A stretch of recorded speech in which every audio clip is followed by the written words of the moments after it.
Hello, this is Jason, or Jace, or Jason Danielle, speaking to you from a little den off in a corner of a suburb somewhere outside of Memphis, Tennessee. Just thought I'd make a little video this evening, late in the evening, close to midnight. Uh, had a little something on my mind the last few days. Made a video earlier this evening, that I posted as an intro to my channel, something I'd been meaning to do for a while. But I'd had this on my mind. I've got another video on my mind that I'll probably do in the morning, um, relating to something else. But this topic is about what I call the Chumley / LameShop quandary. It's something I've run into pretty recently and noticed it more and more frequently as time goes on. Over the course of my not inconsiderable years, I've dealt with secondhand dealers before, pawn shops, used bookstores, etc., and comic book stores, so on and so forth. And I've faced haggling, whatnot. You may have seen the show Comic Book Men, seen how normal people haggle. But this is about what I've come across pretty recently. Seems to have happened within the last 2 to 3 years, mainly. May have been a side effect of eBay, but to me it seems to be more of a side effect of two things. A store that I will just refer to as LameStop or LameShop for purposes of non-trademark infringement, and a show that appears that has several imitators and sidebar imitator slash what do you want to call them, spin-offs that I'll refer to as lawn bars. You see my sad attempt at referring to them without referring to them. It's the haggle that is insulting because they seem to think they have you over a barrel and there's absolutely nothing you can do about it. This is particularly insulting considering the readily available opportunities with eBay and Amazon.com's seller profile capability, etc. Meaning, if you have a credit card and a PayPal account, you can sell on eBay for quite a bit more than what they're offering.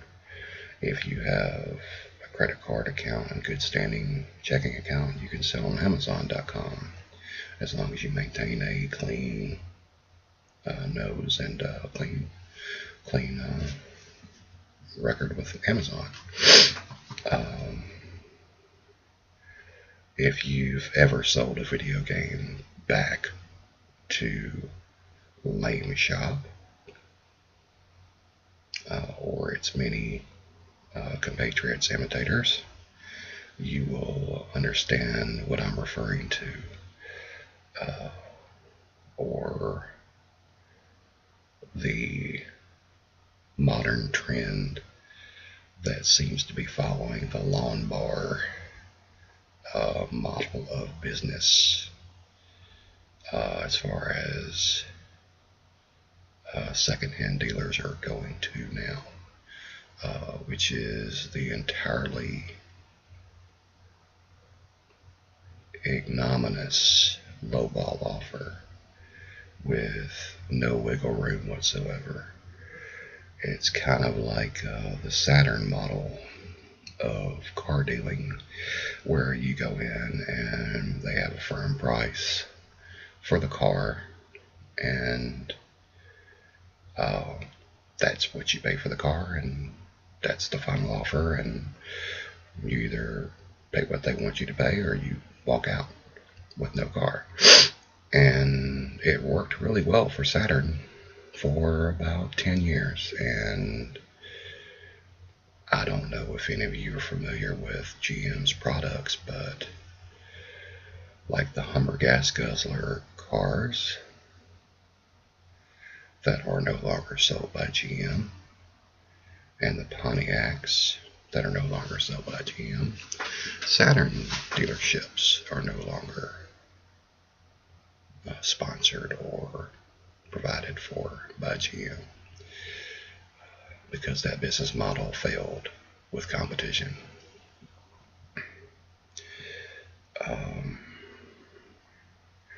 When you go into a store for ease of access and ease of,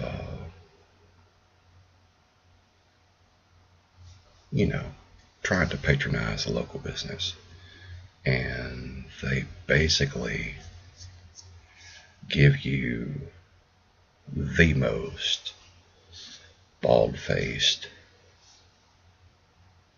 look of, I don't really need your product, I don't really need your patronage, I don't really need your business, and you're really just wasting my time by offering me something that my store depends upon to survive, namely secondhand product, considering I'm a secondhand store.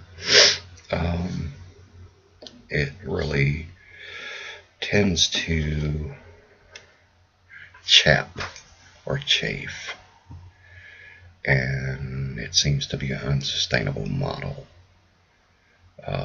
Now, for a pawn store, that's understandable, because they really do kind of have their patrons over a barrel. They're the last stop for the desperate person.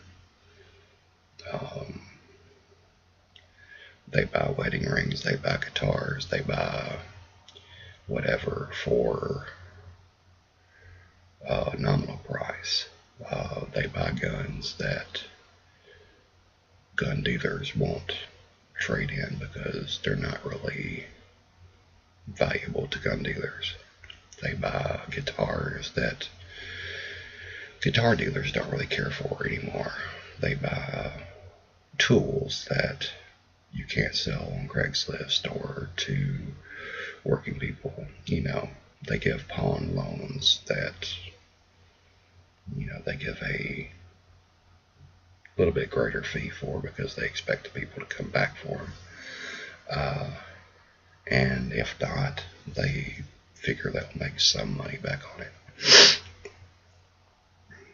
Now, what seems to have happened is, with the secondhand dealers, they seem to have gotten this idea that if people are coming to them with product, then they don't really have to offer any kind of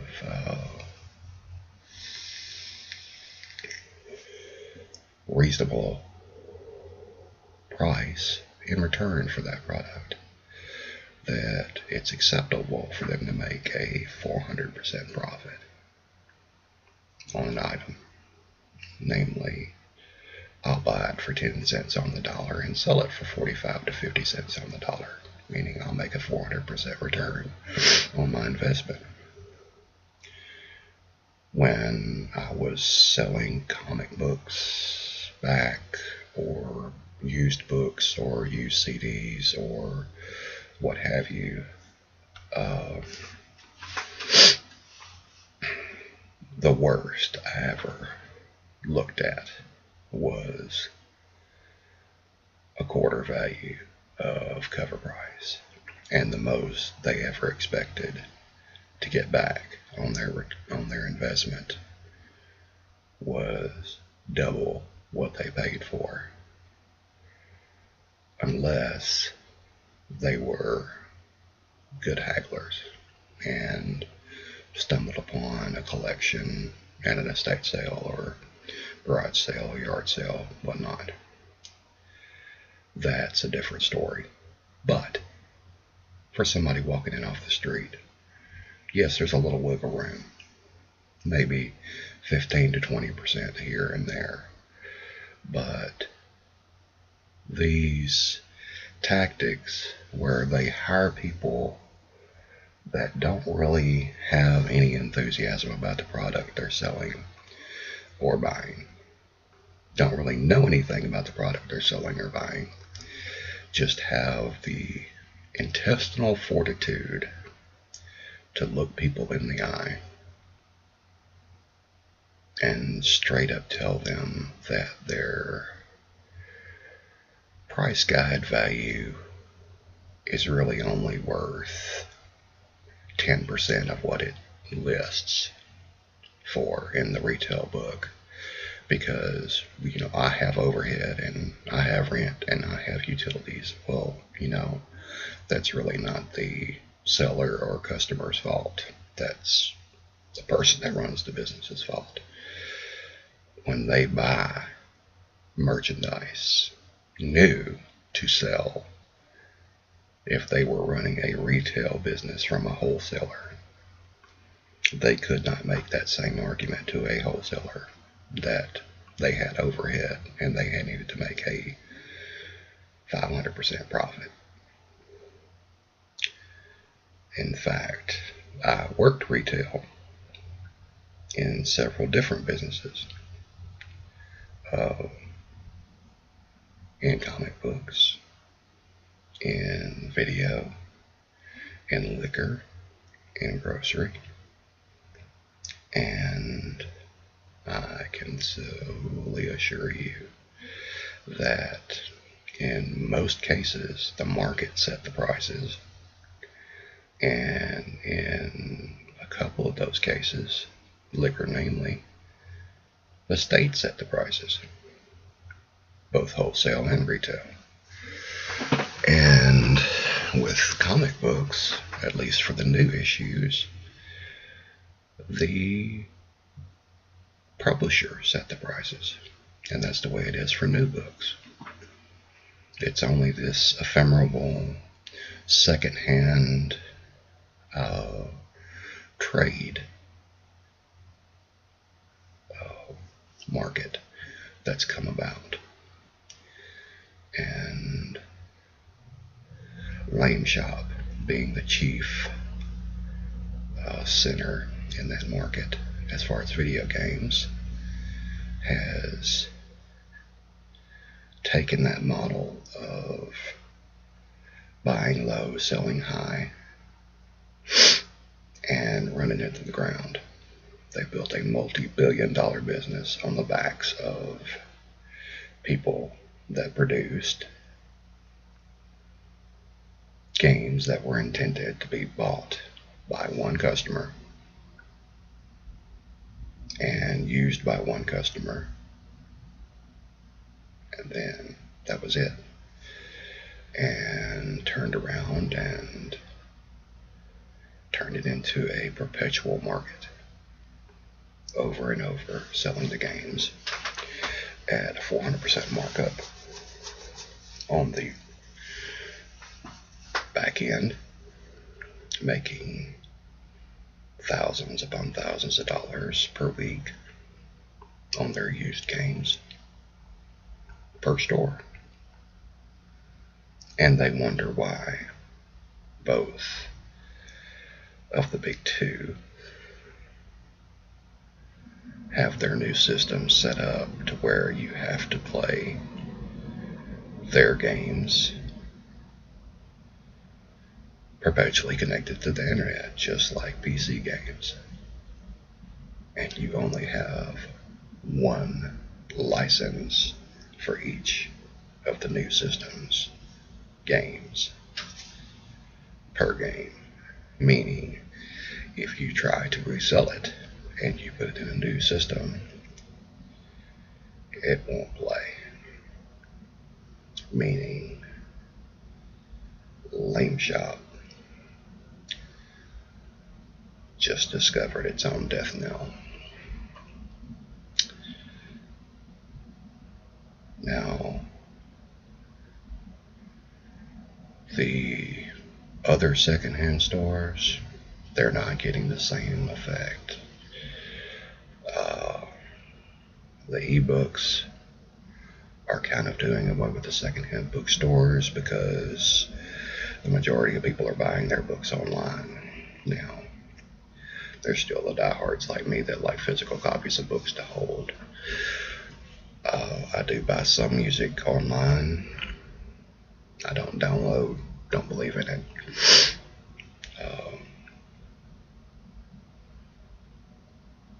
I mean, download free. I do download music, but it's paid for. However, I do still buy CDs because I like having a physical copy of my music, because computers are a very dangerous medium to trust all your music storage to. Hackers are still a thing. And Apple users found out last year and the year before that they aren't immune. They were just ignored. That's all I have to say about that. Hope you've had a good night. Hope you'll have a pleasant day. And I hope to talk to you